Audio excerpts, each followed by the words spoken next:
Hey guys, this is Al. It's Sunday, 10th of April 2022, and I wanted to reintroduce my 1988 Mercedes Benz 560 SEC. I did a video on this car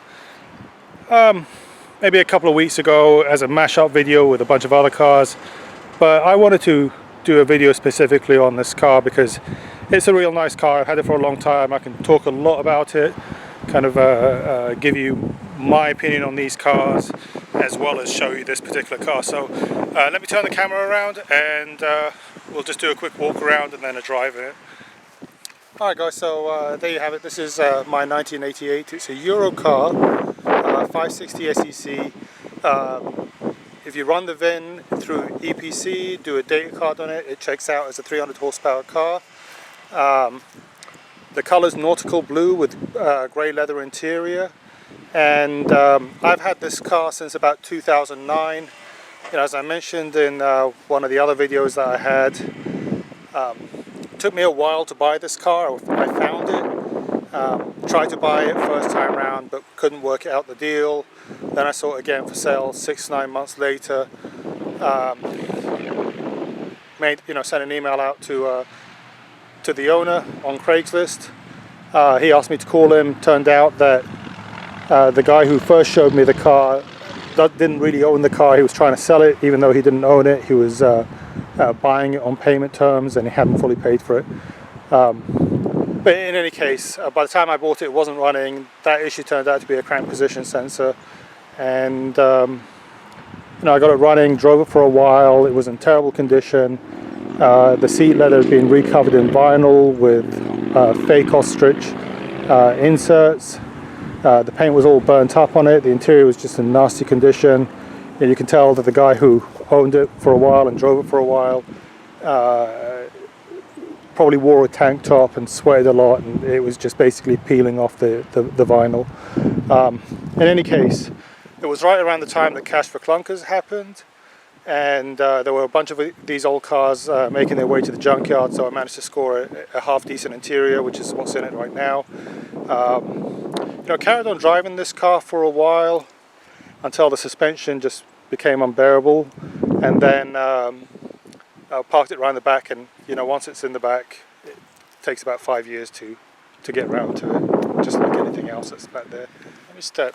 So let's walk around this car and I'll show you it. As you can see, it's a Euro model car. It's missing the tow hook cover, but it's a Euro model car. It's got the Euro lights, the Euro wipers. I have a set of Lorenzo LO's 8-inch by 16-inch wheels on it, square. I did get the car repainted a long time ago. It's an okay paint job. It's not great, but it's not terrible either. It looked a hell of a lot better than it did before I painted it, and when I did paint it, I painted the cladding and the bumper the same color as the rest of the car. Usually these cars are two-tone with the lower portion in grey and the upper portion in whatever color that is, unless you buy a white car or a red car, I think, where it becomes body colored, but also not a gloss finish but a matte finish. As I mentioned,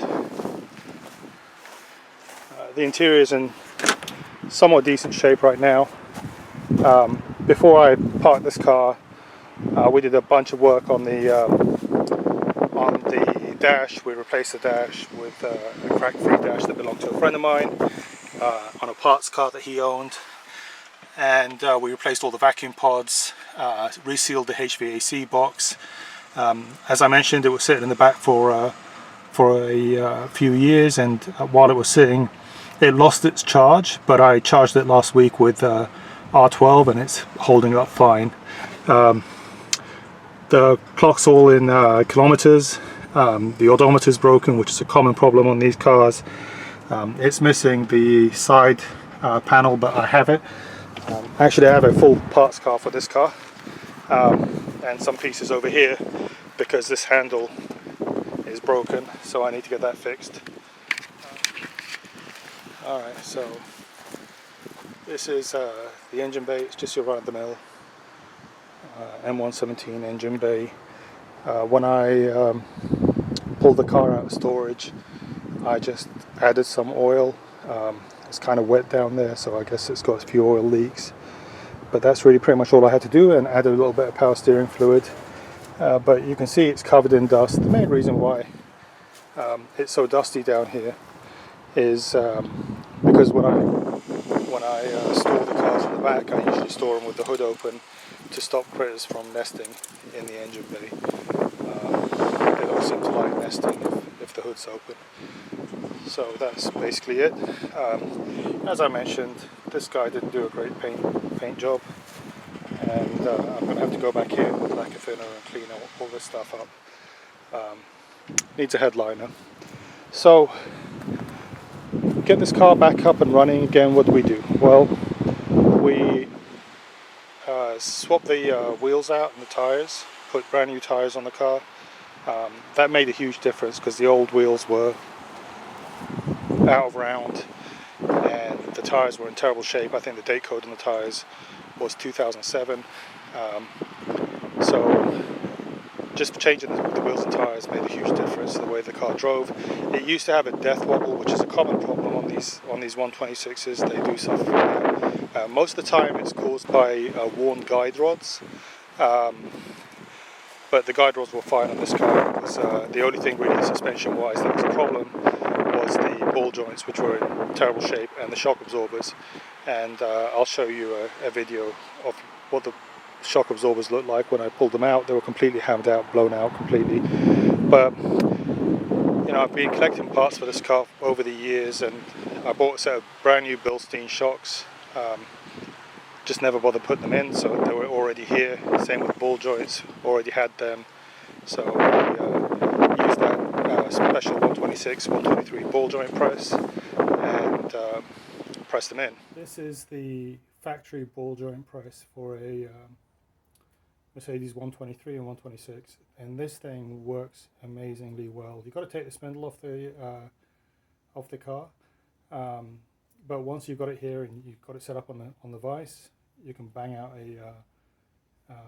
a ball joint and press it in really easily.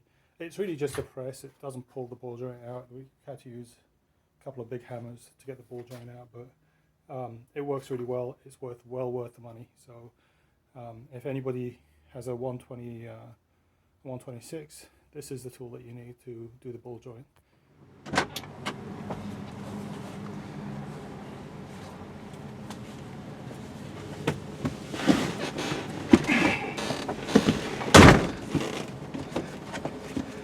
So another common issue on these cars is they have a robotic arm that extends and gives you the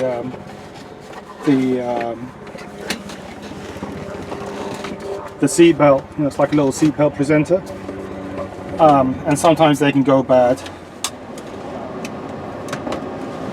Sorry about all that noise. So for anyone who hasn't driven a 126, whether it's a coupe or a sedan, one thing about these cars is that they feel like they're built like tanks. Everything about them just feels so stout. When you sit in them, the seats feel firm, the steering wheel feels firm, everything feels firm about them. So you kind of feel like you're driving a tank, which is really nice. This car obviously needs a real clean. It's been sitting in the back of the building for years.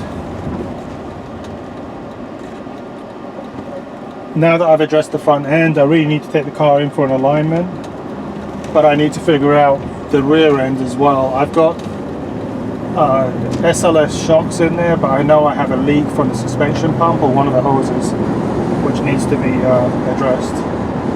My fuel gauge also isn't working, but I think that might be because the sender's disconnected.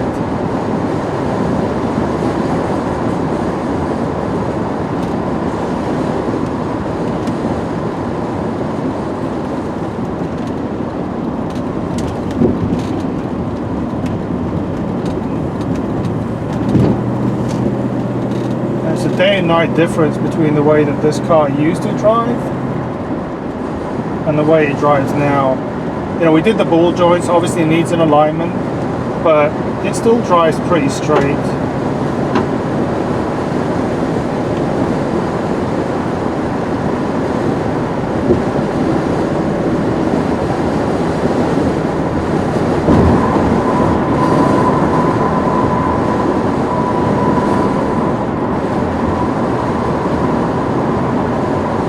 Broken odometer gear, broken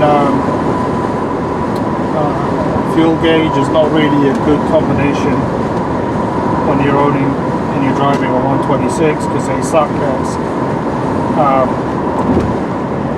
When I drove my 560 SEL sedan, I had a 91. It's kind of infamous in the internet because I had the suspension rebuilt and replaced the flex discs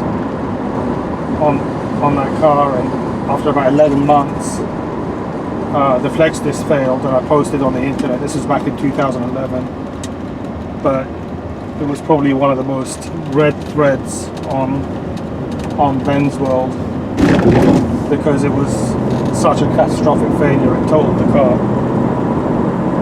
So that's one thing that you really need to start paying attention to if you start getting into older Mercedes. You know, when I say older Mercedes, I'm talking about ones that are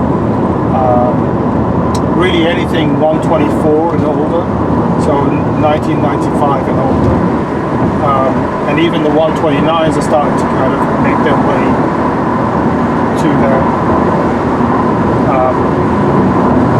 The problem that you're running into is that there's a lot of low-cost manufacturers that are selling parts for these cars that are made in Asia. And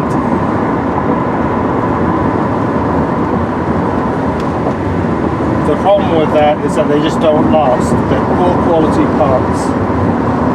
But because they're so cheap, everyone buys these parts.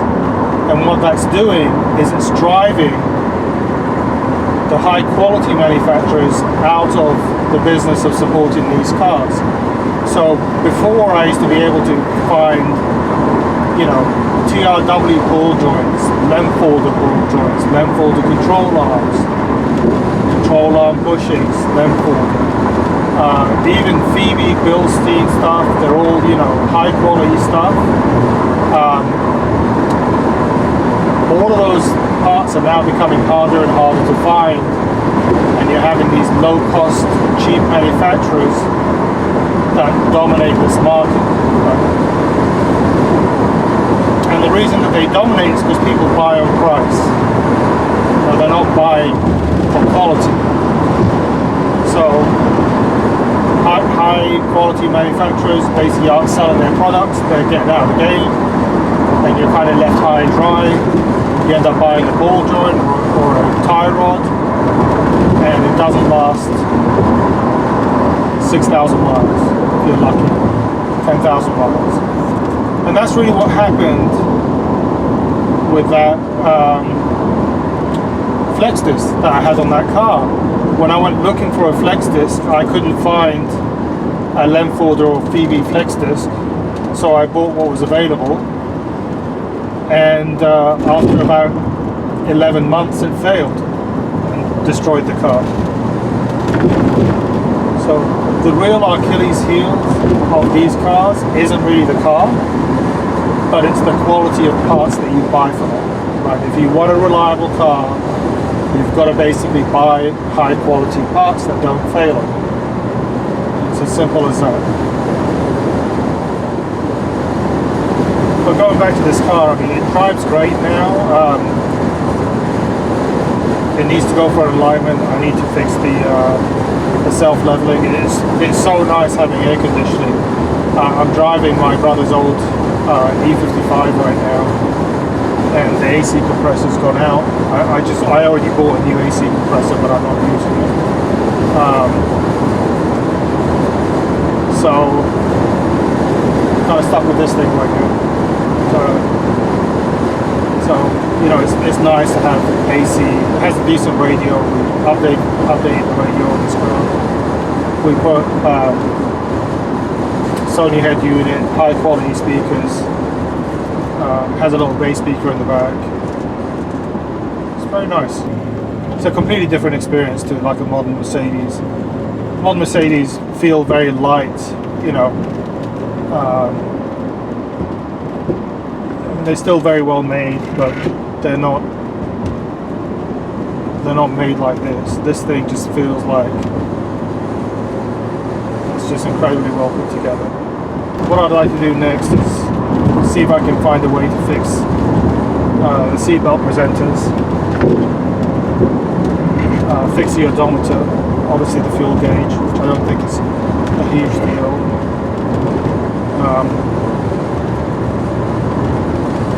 Give this car a good clean, and then obviously the rear suspension needs to be addressed. It's not self-leveling right now. I've thought a bunch of times about switching over to non-self-leveling and just doing away with it. It's very easy, you know. You just need the springs and the shocks and the shock mountings for you know, something like a 420 SEL, which I own. I have a spare parts car, 420 SEL parts car that I want to use someday to fix my 560 SEL.